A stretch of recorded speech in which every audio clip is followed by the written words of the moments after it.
নমস্কার। এই ভর দুপুরবেলা একদম চলে এসেছি একটা মেকআপ নিয়ে, মানে বাসি বিয়ের একটা লুক নিয়ে। ভীষণ গরম ছিল, এতটা গরম ছিল মানে কি বলবো, মানে ব্রাইড তো পুরো কন্টিনিউয়াসলি ঘেমে যাচ্ছিল।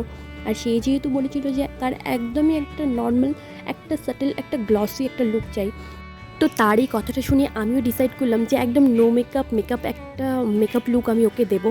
তো তার নাকি ভীষণ পছন্দ হয়েছিল বাসি বিয়ের এই লুকটা, ভীষণই একদম হালকা ছিল।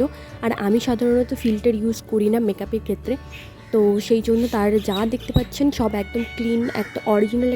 আর বাসি বিয়ের দিন কাজল না পরাই আমি সাজেস্ট করি, কিন্তু একটুখানি কাজল না দিলে ভালো লাগে না, তাই একদম সামান্য লাইট একটু কাজল তাকে দিয়েছিলাম। যেহেতু বাসি বিয়ে হয়ে যাওয়ার পরে বিদায় হবে, কান্নাকাটি করবে, তো সমস্ত চোখ একদম নেতিয়ে যাবে, যেই কারণেই আমি একদম হালকা একটুখানি দিয়েছি। আর কলকাতে করেছি একদম একটা সাবেকিয়ানা ভাব, যেটা একদম পুরো পুরোনো দিনের যে বাঙালি বধূরা রয়েছে, আর প্রায় এখন বেশিরভাগ ব্রাইডই এখন এই সাবেকি লুকটা পছন্দ করে, তো সেই টাইপেরই করার চেষ্টা করেছি। এই হচ্ছে আমার ব্রাইডের ফুল লুক। আর এই লুকটি যদি ভালো লাগে অবশ্যই একটা লাইক, শেয়ার, কমেন্ট করে দেবেন। Thank you.